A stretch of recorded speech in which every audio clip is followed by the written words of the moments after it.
Video में आगे बढ़ने से पहले चैनल को सब्सक्राइब करिए और बेल आइकन ज़रूर दबाइए जिससे आपको सारी वीडियोस की नोटिफिकेशंस टाइम पे मिले। और प्लीज़ वीडियोस को ज़्यादा से ज़्यादा शेयर करिए बिकॉज हमें तेज़ी से सब्सक्राइबर्स बढ़ाने हैं और चैनल को ग्रो करना है। और इसके साथ ही आप मेरे दूसरे चैनल निशांत उवाच को भी सब्सक्राइब करिए, जो कि है एक प्लेटफॉर्म जिसे मैंने बनाया है social, economic, geopolitical, political issues को डिस्कस करने के लिए। तो प्लीज़ जाइए, उसे भी सब्सक्राइब करिए और बेल आइकन ज़रूर दबाइए। और हर वीडियो के बारे में हमें कमेंट सेक्शन में फीडबैक दीजिए और नई स्टोरीज और बुक्स के बारे में सजेशन भी दीजिए जिससे मैं उनकी ऑडियो बुक्स आपके लिए लाता रहूं। एंजॉय।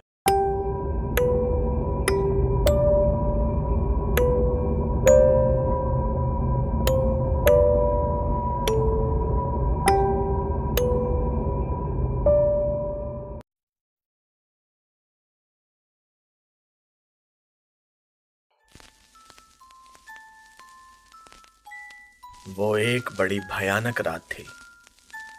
आकाश के माथे पर चांद किसी दुल्हन के टीके की तरह चमक रहा था। ये पूरा चांद था। रेत के समंदर पर चांदनी किसी चादर की तरह बिछी हुई थी।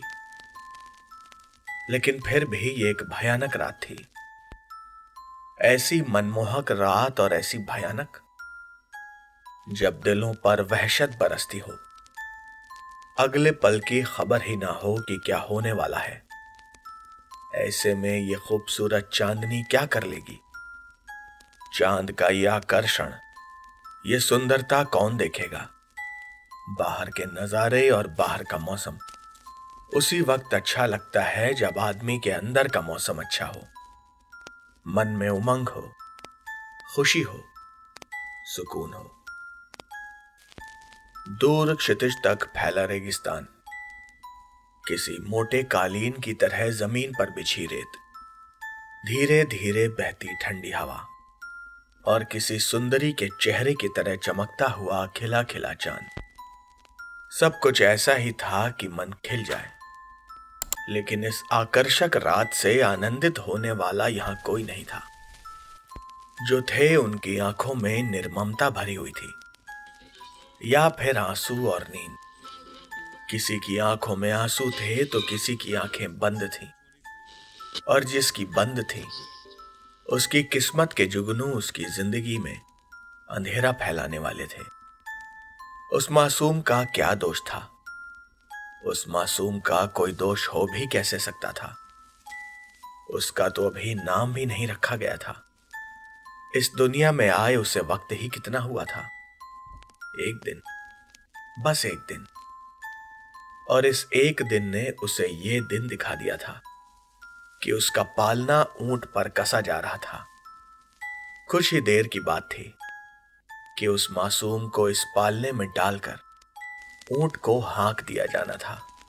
इस अनंत रेगिस्तान में यहां दो ऊंट थे। दूसरा ऊंट उस मजलूम के लिए था जिसकी आंखें आंसुओं से भरी हुई थी। उस ममता की मारी का रोआ रोआ चीख रहा था, मगर होंठ भेजे हुए थे। ऐसी बेआवाज चीख को कौन सुनता? यहां तो चीखने वालों को कोई नहीं सुनता। दूसरे ऊंट पर काठी बांधी जा रही थी। इस काठी पर इस आंसू भरी आंखों वाली मजलूम औरत को बिठाकर इस ऊंट को भी रेगिस्तान में हाँक दिया जाना था। यहां 3 घोड़े भी थे। 2 घोड़ों की पीठ खाली थी। इनके सवार इन ऊंटों को तैयार करने में लगे हुए थे, जबकि एक घोड़े की पीठ पर घुड़सवार मौजूद था। और इस घुड़सवार का अंदाज ही निराला था। वो 50-55 साल का एक तंदुरुस्त कदकाठी वाला शख्स था। उसका लिबास हुक्मरानों जैसा था।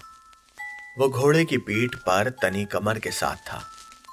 उसकी गोल गोल आंखें किसी उल्लू की आंखों जैसी चमक रही थी। अपने बाएं हाथ से अपनी मूंछों को बल दे रहा था। वो एक नशे से मदमस्त शख्स था।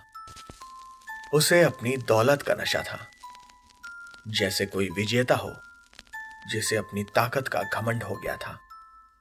ऐसे निर्मम लोग कब किसी की आंख देखते हैं? उन्हें अपनी ख्वाहिशों के सिवाय कुछ नजर कहां आता। ये था जमींदार रोशन राय। वो सिर्फ नाम का ही रोशन था, उसके अंदर अंधेरा ही अंधेरा था। उसने अपनी मूछें छूकर हाथ सीधा किया और कर्कश आवाज में दहाड़ा, जल्दी करो। उसकी आवाज सुनकर वो दोनों घुड़सवार जो उसके वफादार थे और भी तेजी से अपना काम निपटाने लगे। पालने को जल्दी जल्दी ऊंट की पीठ पर बांध दिया गया और ऊंट की पूंछ में एक बड़ी सी घंटी बांध दी गई। दूसरा ऊंट भी इसी तरह तैयार किया गया।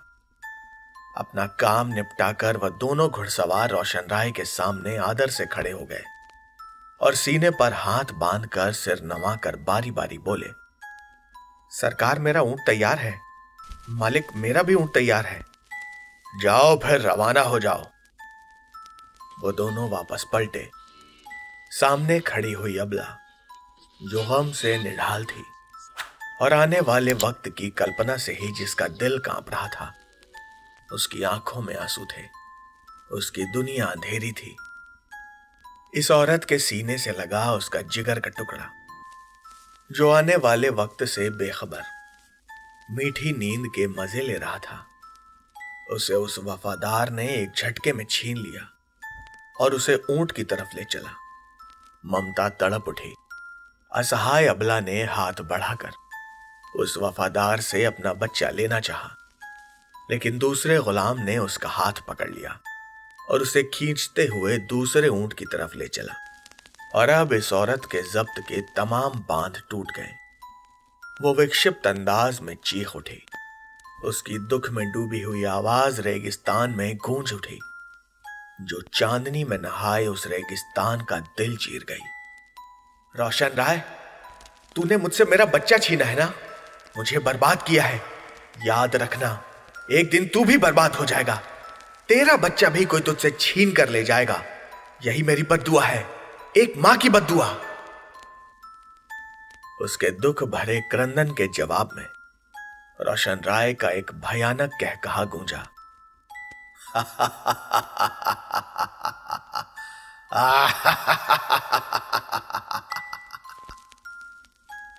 मां की गोद छीनते ही उस नन्ही बच्ची की आंख खुल गई और खौफजदा होकर उसने एक हृदय विदारक चीख मारी और फिर बिलक बिलक कर रोने लगी।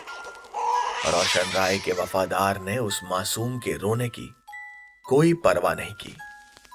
उसने बच्ची को ऊंट पर कसे पालने में डाला और ऊंट की दुम पकड़कर उसे हिला दिया।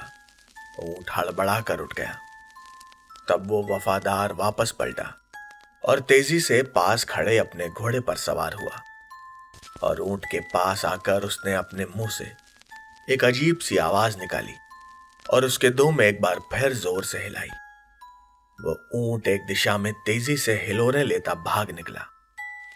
बच्ची के रोने की आवाज, ऊंट की दुम में बंधी घंटी की टनटन, चांदनी रात और रेत का समंदर, वो एक अजीब भयावह मंजर था। वो औरत अपनी नन्ही सी बच्ची से बिछड़ने के गम को बर्दाश्त न कर सकी। वो लड़खड़ा कर रेत पर गिर पड़ी, लेकिन वो नौकर जिसे उसे हाथ पकड़कर दूसरे ऊंट की तरफ ले जाना था, उसने औरत का हाथ नहीं छोड़ा और उसे रेत पर घसीटता हुआ ऊंट की तरफ ले गया। और फिर रोशन राय के इस वफादार ने औरत को अपने हाथों से उठाकर काठी में डाला, आवाज निकाली और ऊंट को खड़े होने का इशारा किया। फिर अपने घोड़े पर सवार होकर इस ऊंट को उल्टी दिशा में दौड़ा दिया।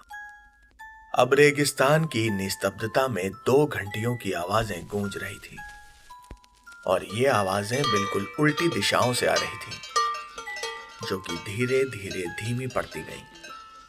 ना वो ऊंट कहीं रहे और ना उसके पीछे दौड़ते वो घुड़सवार। वीरान रेगिस्तान में अब अकेला जमींदार रोशन राय रह गया था। चांद उसकी पीठ की तरफ था, इसीलिए उसके चेहरे पर साया था। ऐसा लग रहा था किसी ने चेहरे पर स्याही मल दी हो। कुछ देर वो वहां ऐसे ही खड़ा रहा, आंखें फाड़ फाड़ कर बारी बारी दोनों दिशाओं में देखता रहा। एक पल के लिए, बस एक पल के लिए उसे अपनी संगदिली और क्रूरता पर मलाल हुआ। फिर उसने अपने आप को संभाला और अब उसके होठों पर एक क्रूर मुस्कान नाच रही थी। उसने अपनी मूंछों को एक खास अंदाज से ताव दिया और फिर घोड़े को ऐड़ देकर उसका मुंह मोड़ा, और देखते ही देखते उसका घोड़ा हवा से बातें करने लगा। पीछे बस उड़ती हुई रेत रह गई, जो चांद के उज्जवल चमकते हुए चेहरे को छुपाने की नाकाम कोशिश कर रही थी। रेत का समंदर पार करके जमींदार रोशन राय बड़ा ही खुश अपनी हवेली के दरवाजे पर पहुंचा। फिर जैसे अचानक उसे कोई ख्याल आया हो, उसने फौरन अपने घोड़े का रुख फेरा और धीरे धीरे हवेली की दीवार के साथ आगे बढ़ने लगा।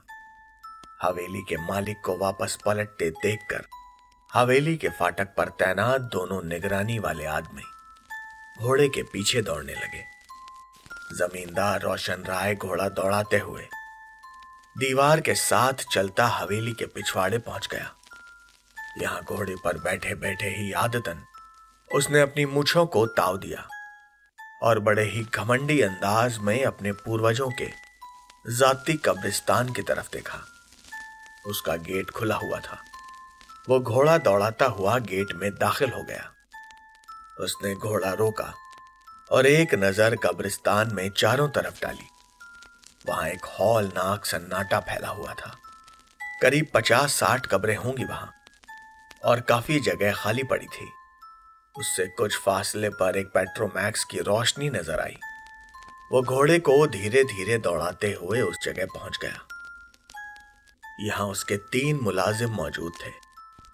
वो रोशन राय को देखते ही बड़े आदर से खड़े हो गए।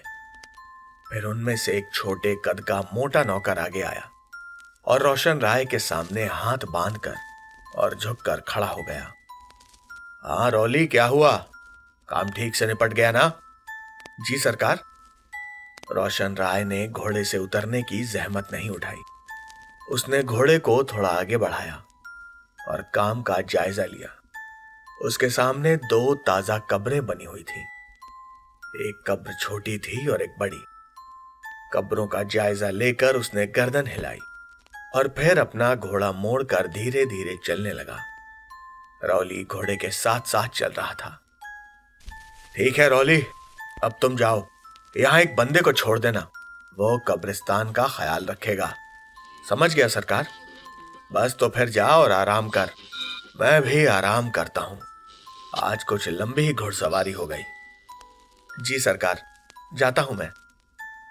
रौली और रोशन राय के बीच का फासला बढ़ चुका था।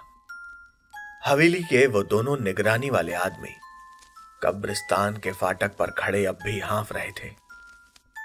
आखिर वो हवेली से यहां तक दौड़ते दौड़ते आए थे। रोशन राय को लौटता देखकर वो संभल कर खड़े हो गए, लेकिन रोशन राय ने जैसे उन पर एक नजर डालना भी जरूरी नहीं समझा था। वो कब्रिस्तान से बाहर निकलते ही अपने घोड़े को सरपट दौड़ाने लगा। वे दोनों फिर अपने मालिक के घोड़े के पीछे हो लिए।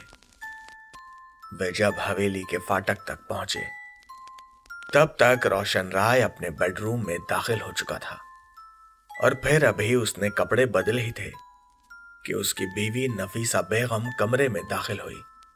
उसने शक की निगाहों से अपने पति को देखा और पूछा, कहां चले गए थे आप?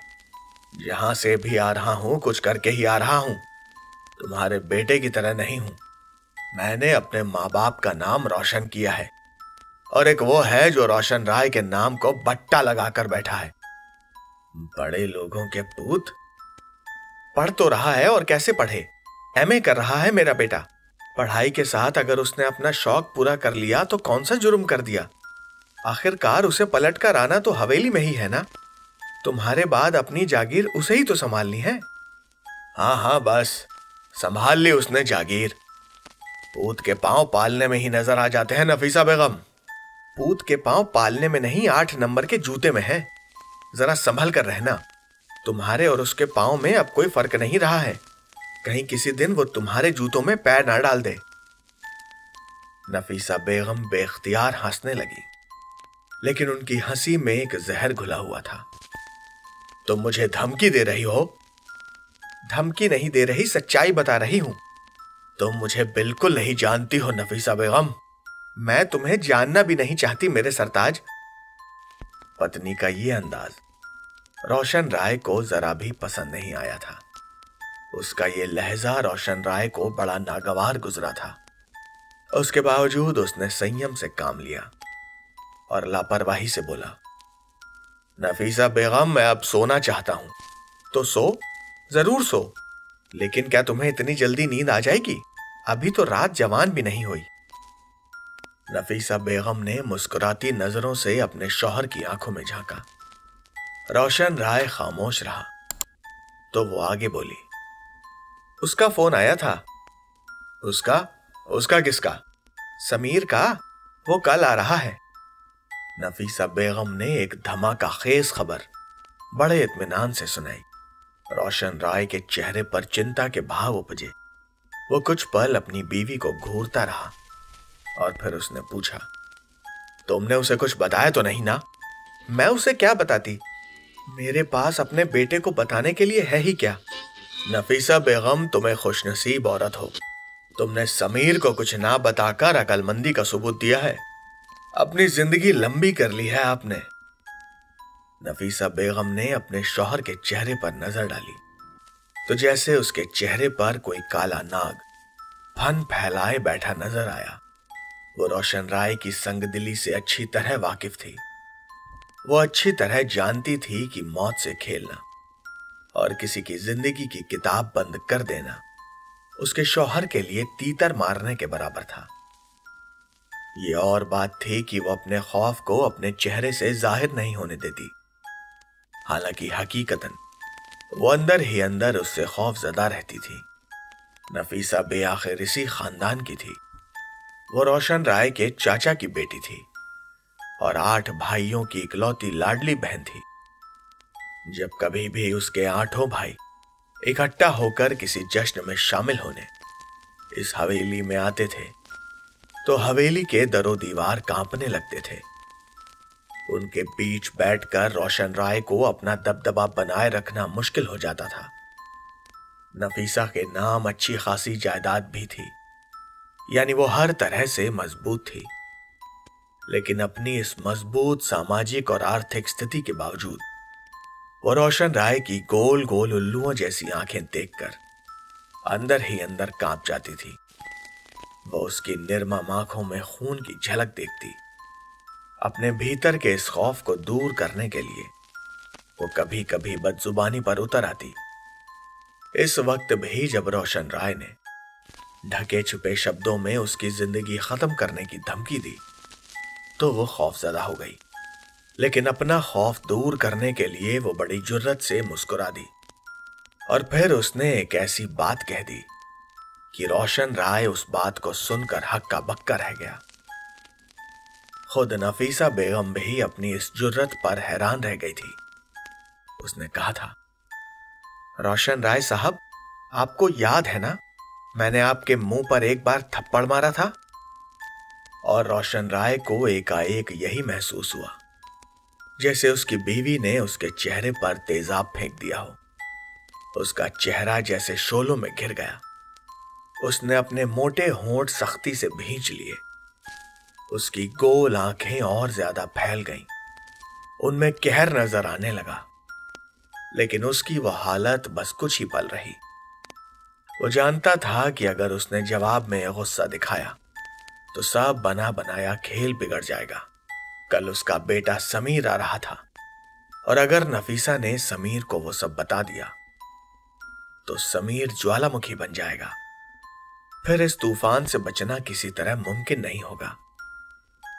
रोशन राय ने नफीसा बेगम के ये जहरीले शब्द सुनकर एक कहकहा लगाया। फिर नरम लहजे में बोला, अरे बाबा, उसी थप्पड़ ने ही तो हमें तुम्हारा दीवाना बना दिया था। बड़े होकर आखिर हम तुमसे शादी करने पर मजबूर हो गए।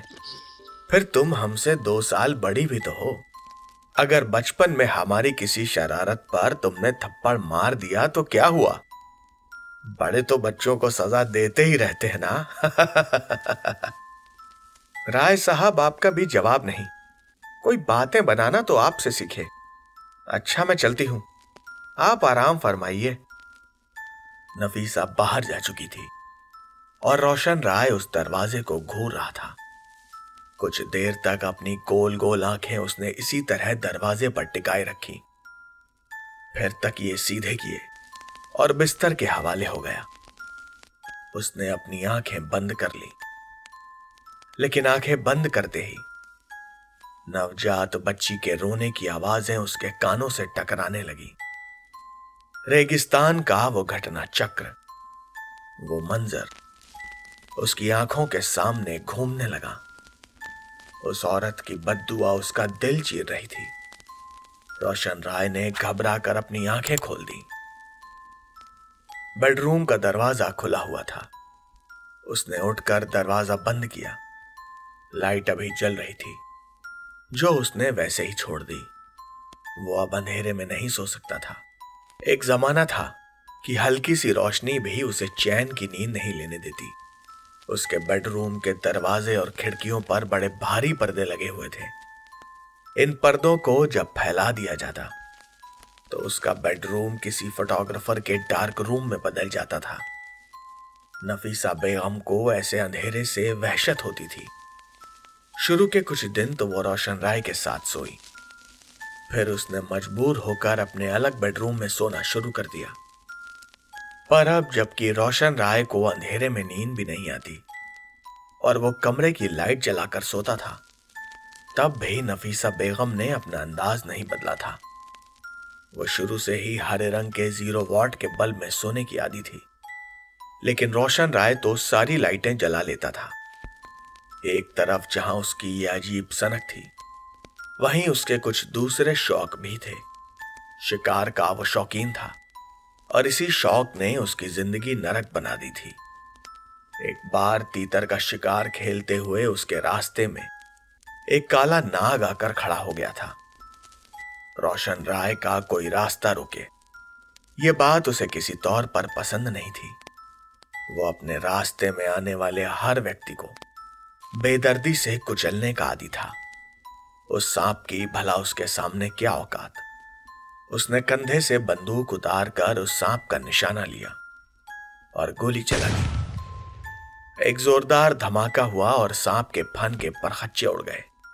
रोशन राय टुकड़ों में बंट चुके उस सांप को विजयी भाव से देखता हुआ आगे बढ़ गया और यहीं से उसकी मुश्किलें शुरू हुईं।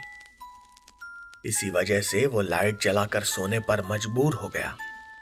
ये उसी रात की बात है जब वो शिकार खेलकर हवेली लौटा और जब अपने बेडरूम में सोया तो उसने एक बड़ा डरावना सपना देखा। यह ख्वाब इतना गहरा और साफ था कि उसे लगा कि यह सब सच हो रहा था। उसकी आंख खुल गई और उसने घबरा कर लैंप जलाया और सामने लगे आईने में घबरा कर अपनी आंखों पर नजर डाली। उसने खुदा का शुक्रिया अदा किया कि उसकी आंखें सही सलामत थीं। उसने ख्वाब में देखा था कि वो अपने बिस्तर पर आंखें बंद किए लेटा है। अचानक सांप की फफकार उसे सुनाई देती है। वो आंखें खोलता है तो अपनी आंखों के सामने एक काले नाग को पाता है। आंखें खोलते ही नाग उसकी दाईं आंख पर फन मारता है। उसकी आंख लहूलुहान हो जाती है। आंख में तेज दर्द उठता है और अचानक उसकी नींद टूट जाती है। यह बस एक सपना था। ये महसूस होने पर उसकी जान में जान आई, लेकिन इस ख्वाब की दहशत न जाने क्यों उसके दिमाग और उसके हवासों पर छाकर रह गई। फिर एक रात रोशन राय ने अपने बिस्तर के चारों तरफ बेशुमार सांप देखे, इतने कि अगर वो पैर कालीन पर रखता तो किसी सांप पर ही पड़ता। ये ख्वाब देखने के बाद उसने कई गिलास ठंडा पानी पिया और तब जाकर कहीं उसके होश ठिकाने आए। धीरे धीरे इन डरावने ख्वाबों ने दृष्टि भ्रम और आवाजों का रूप लेना शुरू कर दिया। वो बैठा अखबार पढ़ रहा होता कि अचानक उसे किसी सांप के फुफकारने की आवाज सुनाई देती और उसे यूं महसूस होता जैसे उसके पास से कोई सांप तेजी से सरसराता हुआ निकल गया हो। एक रात वो अपने बेडरूम में आया तो उसने एक काले नाग को तकिए पर कुंडली मारे बैठा देखा। वो नाग फन फैलाए झूम रहा था। रोशन राय को देखते ही वो तेजी से फिसलकर बिस्तर के नीचे चला गया। उस रात उसने पहरा देने वाले अपने आदमियों को बुलाकर कमरे का चप्पा चप्पा छानवा दिया, लेकिन वो सांप कहीं दिखाई नहीं दिया। ये भी निश्चित था कि सांप कमरे से निकला नहीं था, क्योंकि अपने नौकरों के आने तक रोशन राय खुद दरवाजे पर मौजूद रहा था। बेडरूम में ऐसा कोई सुराख नहीं था जहां से घुसकर सांप गायब हो जाता। अब रोशन राय अंधेरे में सोते हुए डरने लगा था। शुरू में उसे नींद आ जाती थी, लेकिन धीरे धीरे वो रोशनी में सोने का आदी हो गया। अब वो रोशनी में बिना किसी परेशानी के सो जाता था। आज की रात एक बार फिर उस पर भारी थी। वो करवटें बदल रहा था, लेकिन नींद उसकी आंखों से कोसों दूर थी। बच्ची के बिलख बिलख कर रोने की आवाज कभी दूर से आती और कभी यूं महसूस होता जैसे वो बच्ची उसके तकिए के साथ ही लेटी हो। रोशन राय को सिर उठाकर तकिए के किनारे देखना पड़ता। कभी उसे उस औरत की दुख भरी फरियाद सुनाई देती। उसे यूं महसूस होता जैसे श्राप देती वो औरत उसके बिस्तर के सामने खड़ी हो।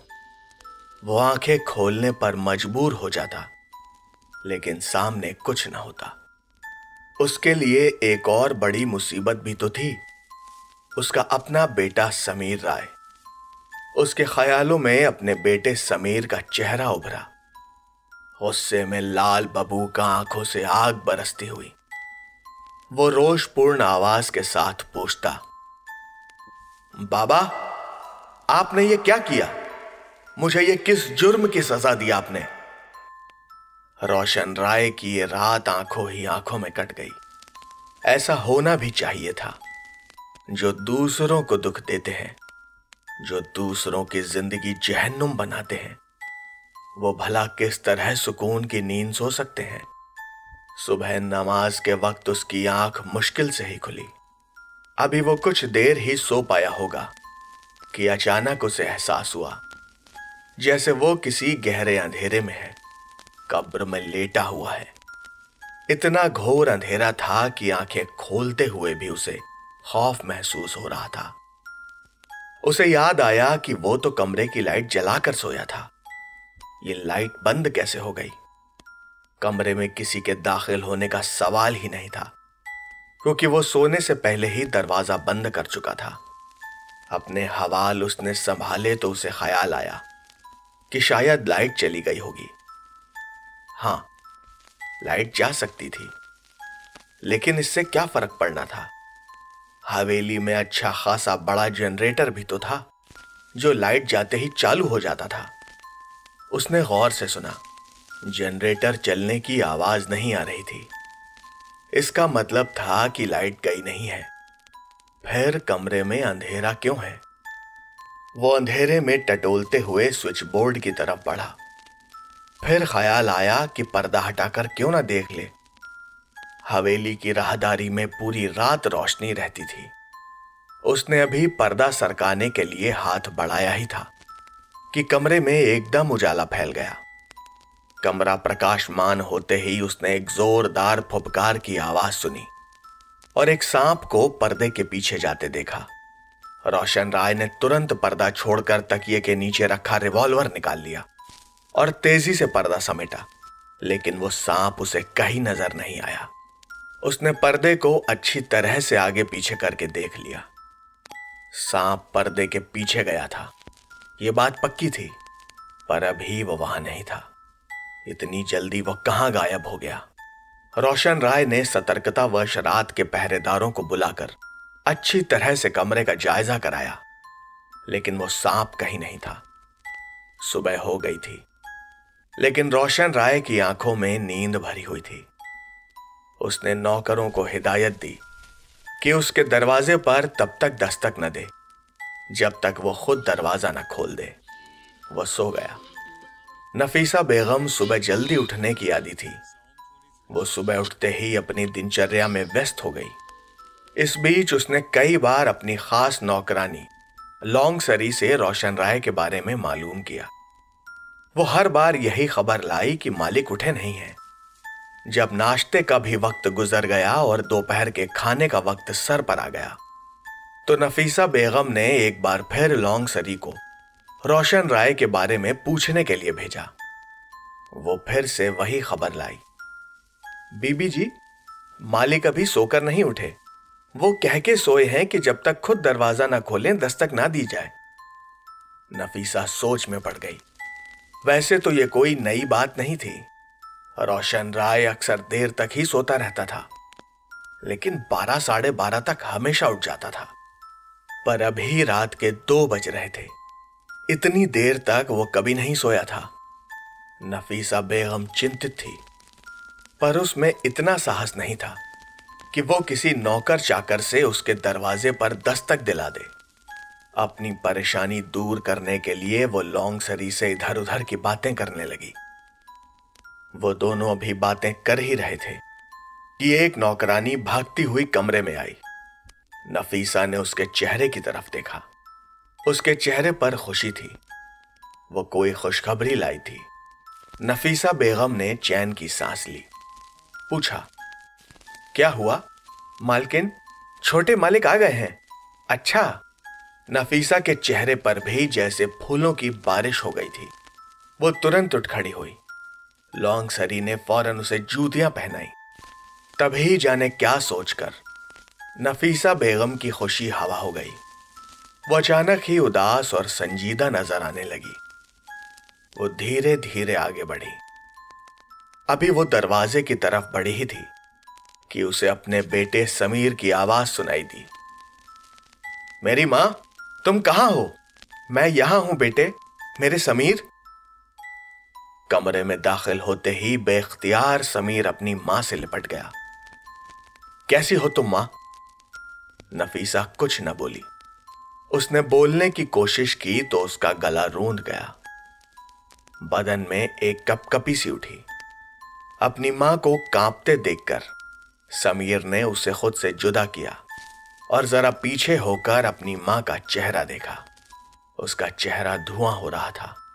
यूं महसूस हो रहा था जैसे वो अपनी भावनाओं पर काबू पाने की कोशिश कर रही हो, लेकिन उसके जज्बात बेकाबू होते जा रहे हों। मां, क्या हुआ? सब खैरियत तो है? समीर ने उसकी आंखों में देखते हुए पूछा। कुछ नहीं बेटा, सब खैरियत ही है। उसने समीर को अपने करीब कर लिया। वो उससे अपनी आंखें चुराना चाहती थी। उसकी आंखों में इतनी नमी जो थी। मां, बाबा ठीक तो है ना? हाँ बेटा, वो बिल्कुल ठीक है। फिर गड़बड़ क्या है मां? कुछ हुआ तो है?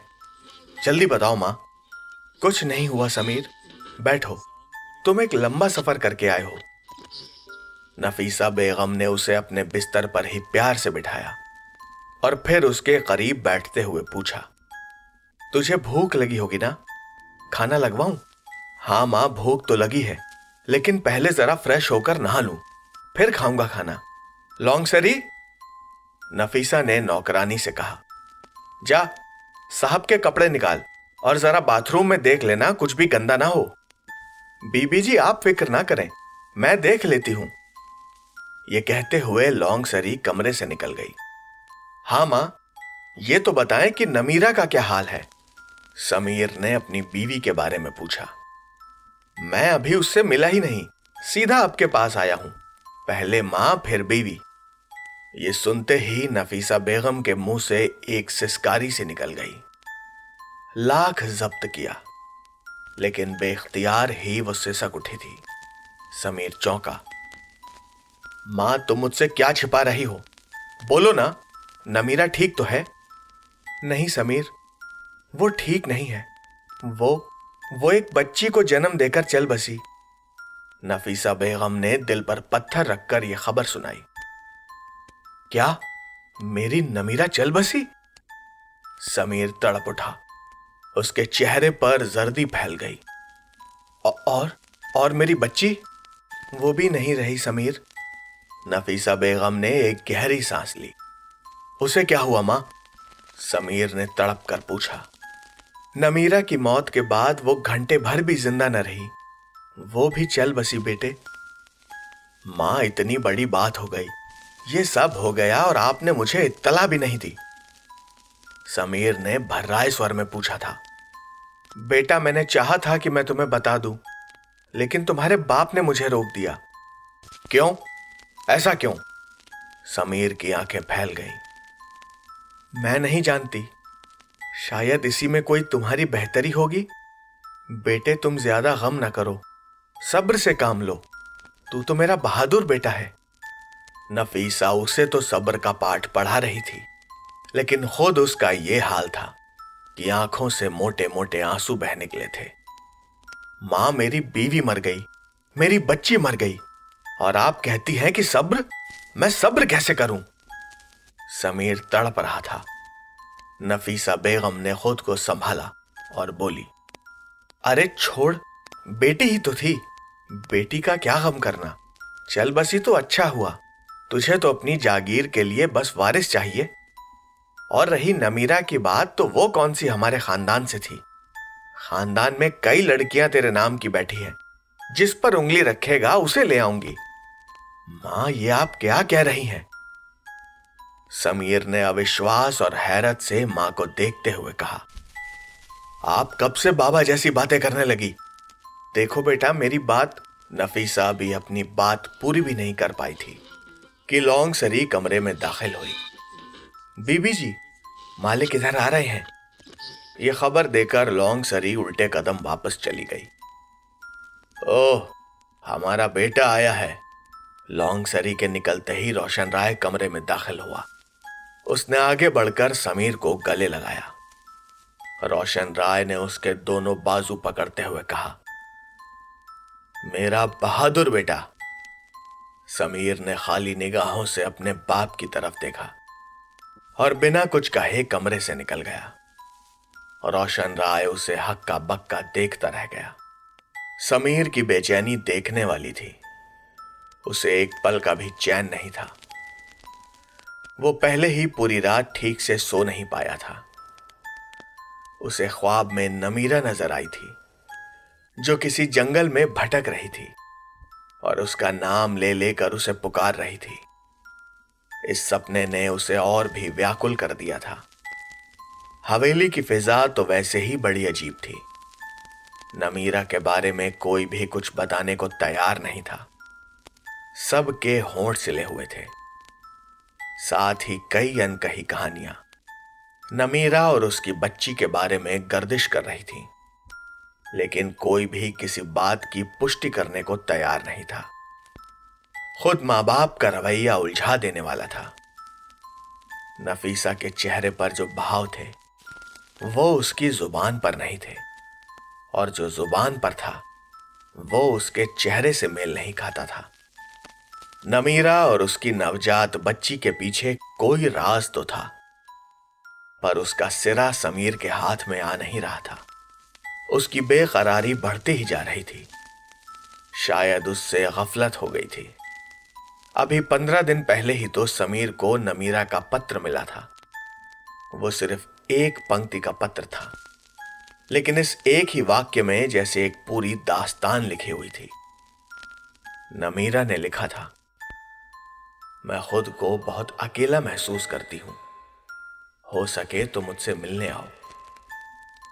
इस छोटी सी मगर दुख भरी चिट्ठी को पढ़कर समीर काफी उदास हो गया था। जिस रात उसे ये चिट्ठी मिली थी, उसी शाम उसे एक म्यूजिक प्रोग्राम में जाना था। उस वक्त उसके दोस्त उसे लेने आए थे, और इस म्यूजिक प्रोग्राम में शामिल होते ही समीर कुछ ऐसा व्यस्त हुआ कि नमीरा उसके जहन से निकल गई। फिर मुंबई की रंगीन शामों, संगीत भरी रातों, यूनिवर्सिटी की हंसती मुस्कुराती सुबहों में वो कुछ इस तरह गुम हो चुका था कि कभी कभी तो वो भूल ही जाता था कि वो कौन है। नमीरा उसी का चुनाव और उसी की पसंद थी। वो दोनों एक म्यूजिक प्रोग्राम में ही मिले थे, और उनकी ये पहली मुलाकात बहुत ही गहरी साबित हुई। वो एक दूसरे के दिलों में उतरते चले गए। नमीरा एक आम सी मिडिल क्लास फैमिली की लड़की थी। उसके परिवार का नाता एक छोटे शहर अमरोहा से था। उसके पिता सालों पहले ही अमरोहा छोड़कर मुंबई में आ गए थे, और वहां एक प्राइवेट कंपनी में मैनेजर थे। कुछ ही मुलाकातों में नमीरा समीर के दिल पर किसी स्टिकर की तरह चिपक गई थी। समीर ने उसे प्रपोज किया, शादी की पेशकश की और नमीरा ने हां कर दी। लेकिन उसके माँ बाप ने कहा कि जब तक समीर के घर वाले रिश्ता मांगने नहीं आते वो शादी नहीं करेंगे। समीर ने अपने पिता से इस बारे में बात की।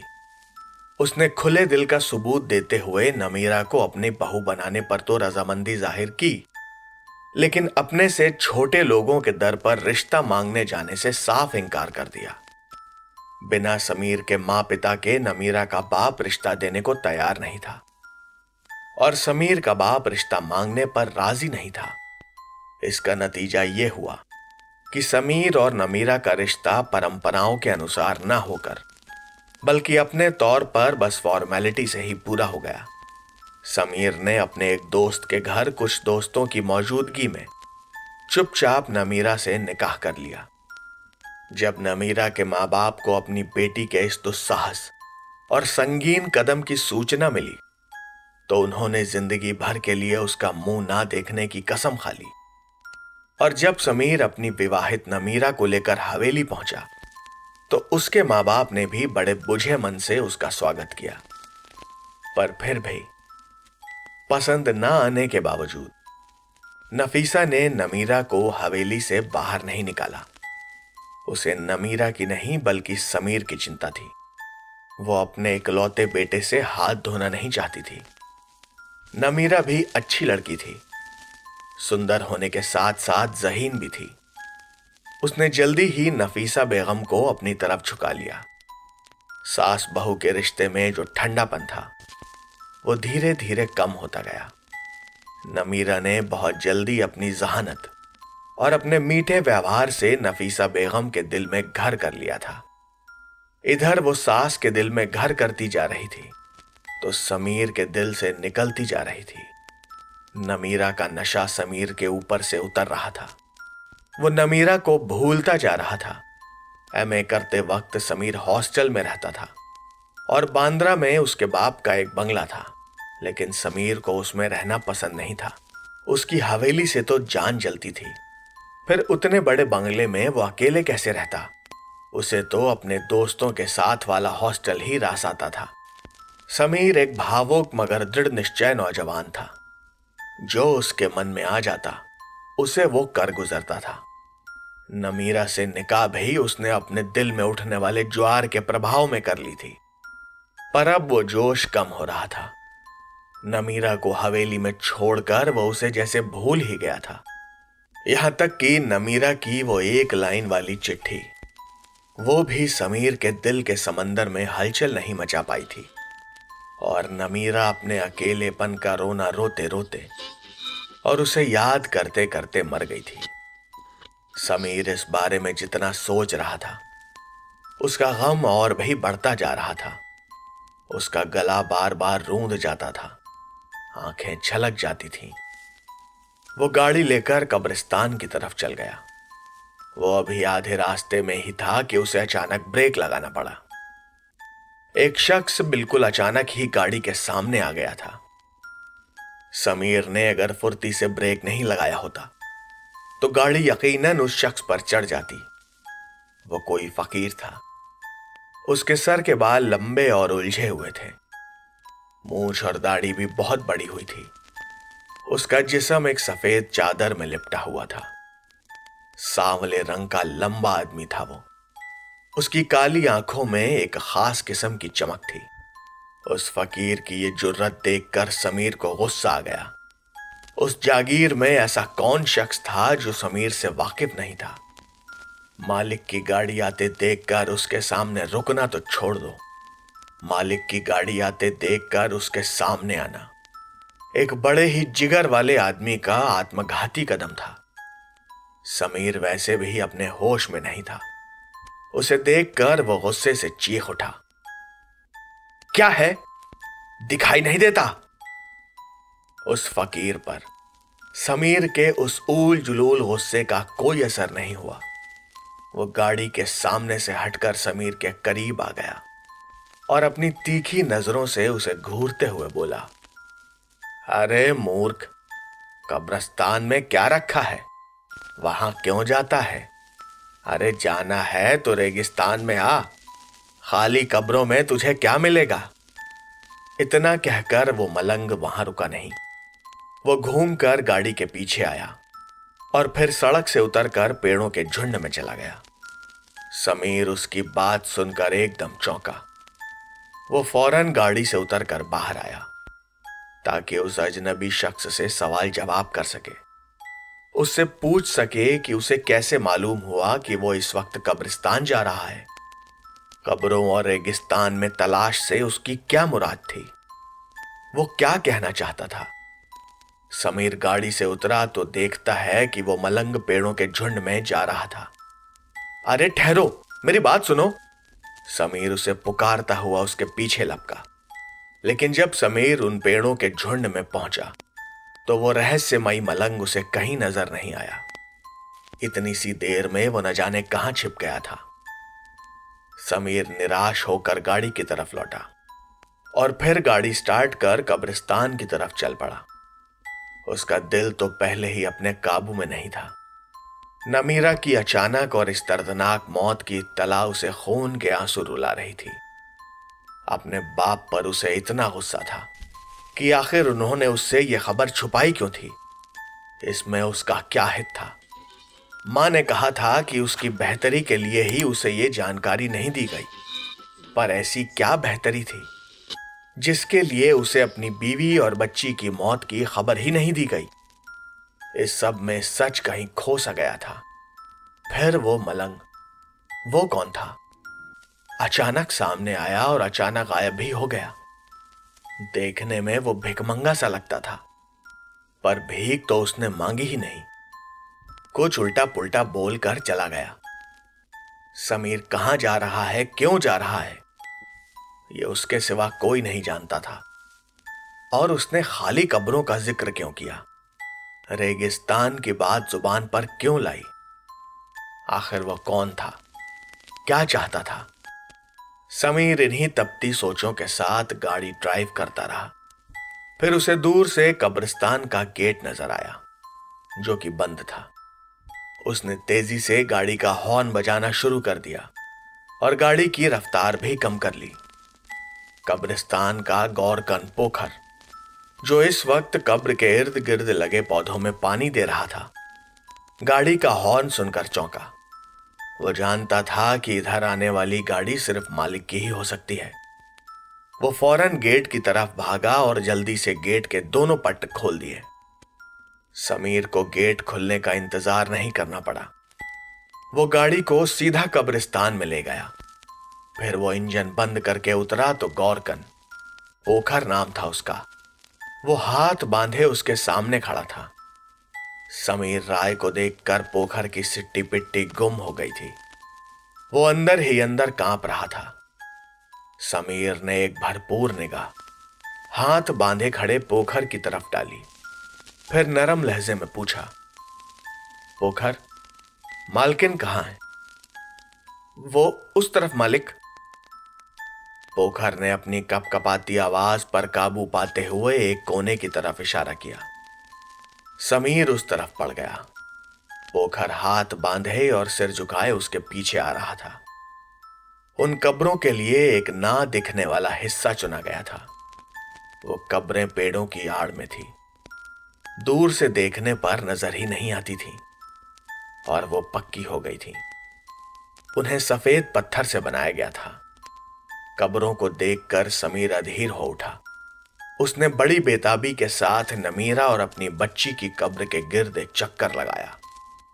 उसके जज्बात का बांध टूट गया था और बड़ा चाहकर भी वो अपने आंसुओं को बहने से रोक नहीं पाया। वो कुछ देर यूं ही खामोश खड़ा आंसू बहाता रहा। उसकी नजरें कभी अपनी बीवी नमीरा की कब्र पर और कभी अपनी मासूम बच्ची की कब्र पर जाती।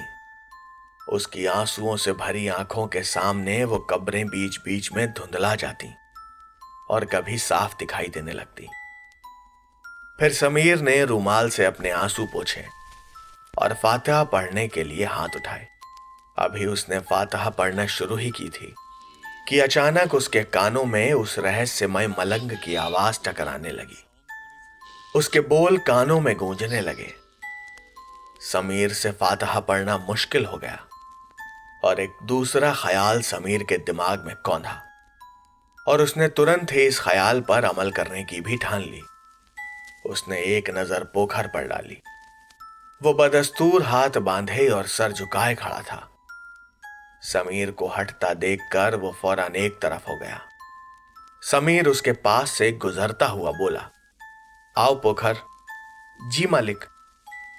वो आराम से आकर गाड़ी में बैठा, गाड़ी स्टार्ट की और सामने खड़े पोखर को अपने पास आने का इशारा किया। वो भागकर खिड़की के सामने आ गया। जी मालिक, हुक्म। आओ, गाड़ी में बैठो। जी जी जी मालिक, पोखर के मुंह से निकला, लेकिन वो अपनी जगह से हिला तक नहीं। वो तो जैसे पत्थर हो गया था। उसका इस तरह से पत्थर हो जाना स्वाभाविक था। किसी जागीरदार ने अपने मुलाजिम को, और वो भी एक गौरकन को, अपनी गाड़ी में साथ बिठाने की पेशकश ना तो कभी की थी और ना ही शायद आगे कभी करेगा। ये तो वो लोग थे जो खुद को खुदा समझते थे। इन हुक्मरानों से कोई नौकर ऐसी उम्मीद कर भी कैसे सकता था। वो तो बस ये सोच सकता था कि मालिक उसे गाड़ी के नीचे कुचल कर जा सकते हैं, और पोखर को भी अपने मालिक से ये तवक्को नहीं थी। पोखर आओ, मेरे पास वक्त कम है। जी मालिक। वो डरते डरते पिछला दरवाजा खोलकर बैठने लगा। नहीं पोखर, इधर आओ।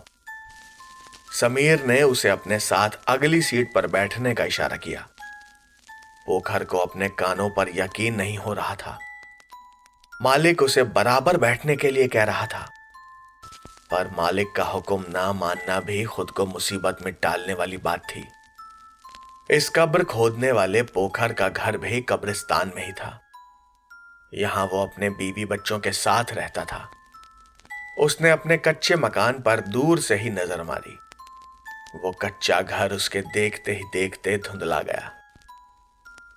जाने क्या सोचकर पोखर की आंखों में आंसू आ गए थे। उसने गाड़ी में बैठते हुए कंधे पर पड़े अपने अंगोछे से तेजी से अपने आंसू पोंछे और फिर सिमट कर गाड़ी में बैठ गया। गाड़ी एक झटके से आगे बढ़ गई। समीर ने कब्रिस्तान से निकलने के बाद हवेली जाने के बजाय जंगल की तरफ जाने का रास्ता अपनाया था। पोखर का खून सूख रहा था। उसके होंठ सख्ती से भींचे थे और उसके दिल पर सन्नाटा छा गया था। गाड़ी जब जंगल में दाखिल हुई तो पोखर को यकीन हो गया कि अब उसका आखिरी वक्त आ गया है। उसने कांपती आवाज में पूछा, मालिक, मालिक, मुझसे कोई गलती हो गई क्या? नहीं पोखर, आओ जरा जंगल की सैर कर लेते हैं। जी जी मालिक। समीर गाड़ी से उतरा और पोखर भी डरता सहमता गाड़ी से बाहर आ गया। पोखर, पिछली सीट पर मेरा रिवॉल्वर पड़ा है, वो उठाकर मुझे दे जरा। जी मालिक।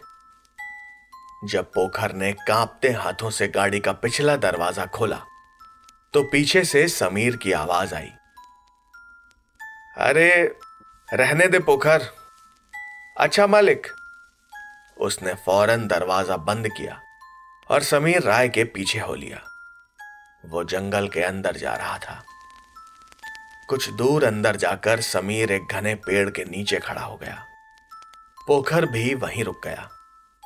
समीर ने उसका ऊपर से नीचे तक जायजा लिया और फिर उसके दोनों कंधों पर हाथ रखकर धीरे से कहा, पोखर, देखो तुम मुझसे झूठ मत बोलना। जो पूछूंगा उसका सच सच जवाब देना।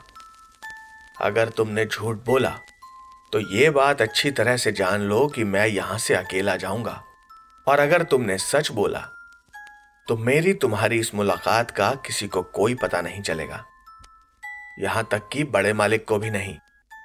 ये मेरा तुमसे वादा है। जी मालिक, पूछें, आप जो भी पूछेंगे उसका सच सच जवाब दूंगा। शाबाश। चलो बताओ, पोखर, क्या ये दोनों कब्रें तुमने खोदी थी? नहीं मालिक। ओह, लेकिन ये काम तो तुम्हारा है ना, फिर ये किसने किया? रॉली ने मालिक, पोखर ने धीरे से जवाब दिया। और कब्रों में जनाजे किसने उतारे? ये मुझे नहीं मालूम मालिक। क्या तुमने जनाजे भी नहीं देखे? जी नहीं मालिक। तुम कब्रिस्तान में मौजूद नहीं थे। आखिर तुम थे कहां? मालिक, मुझे रॉली ने हुक्म दिया था कि मैं घर जाकर सो जाऊं और सूरज निकलने से पहले निकलूं ही ना, घर से बाहर झांकू तक नहीं। पोखर, जो तुम कह रहे हो सच कह रहे हो ना? जी मालिक, मैं आपसे झूठ नहीं बोलूंगा। ठीक है, फिर आओ मेरे साथ। अब बाकी बातें हम गाड़ी में करते हैं। मालिक, मैंने अपनी जिंदगी पर दांव लगाकर सच बोल दिया है। अगर बड़े मालिक को मालूम हो गया कि हमने आपको कुछ बताया है तो वो मेरे साथ साथ मेरे बीवी बच्चों को भी नहीं छोड़ेंगे। मैं जानता हूं पोखर, पर तू बेफिक्र हो जा। तेरी जिंदगी का जिम्मेदार अब मैं हूं। मेरे जीते जी कोई तुझे टेढ़ी नजर से भी नहीं देख सकेगा। आजा, चल। समीर तेजी से जाकर गाड़ी में बैठ गया। गाड़ी स्टार्ट करके उसने पोखर को अंदर आने का इशारा किया, पर पोखर ने कहा, मालिक, आप इजाजत दें तो पीछे बैठ जाऊं? ठीक है, चल पीछे बैठ जा। मालिक, आपका रिवॉल्वर आगे वाली सीट पर रख दूं? नहीं पोखर, उसे वहीं पड़ा रहने दे, समीर ने लापरवाही से कहा और जंगल से निकलते ही गाड़ी की स्पीड बढ़ा दी।